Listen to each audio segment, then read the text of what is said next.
Οδηγίες βουτσίσματος για την Oral-B με ταλαντώσεις περιστροφικές κινήσεις. Βρέχετε ελαφρά την κεφαλή της οδοντόβουτσάς σας και βάζετε οδοντόκρεμα. Για να μην πιτσιλιστείτε, τοποθετείτε την ηλεκτρική οδοντόβουτσα στα δόντια σας πριν τη θέσετε σε λειτουργία.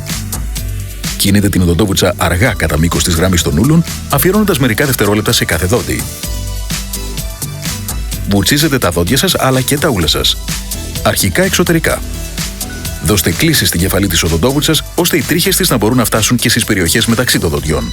Στη συνέχεια βουτσίζετε εσωτερικά και τέλος στις μασιτικές επιφάνειες. Δεν υπάρχει λόγος να βουτσίζετε δυνατά ή να τρίβετε. Αφήστε την οδοντόβουτσα να κάνει τη δουλειά. Τα πιο εξελιγμένα μοντέλα ηλεκτρικής οδοντόβουτσας Oral-B διαθέτουν αισθητήρα πίεσης που σας ειδοποιεί αν βουτσίζετε πιο δυνατά από όσο πρέπει. Μην ξεχνάτε να αφιερώνετε 30 δευτερόλεπτα σε κάθε τεταρτημόριο της στοματικής σας κοιλότητας και να βουτσίζετε τα δόντια σας το λιγότερο 2 φορές την ημέρα.